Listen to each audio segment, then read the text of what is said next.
nightmare on Then I worked on flight deck. I was B-2 division. I was catapults and resting gear. Fucked up job, let me tell you.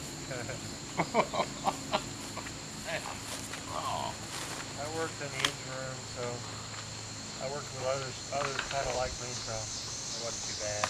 Yeah. To be a nuke trained personnel, you got to have some intelligence. So, in about 2 years of training.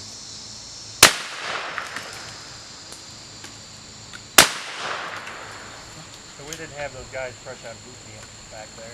No. And like I say, it took some intelligence, so you didn't have really stupid people back there either.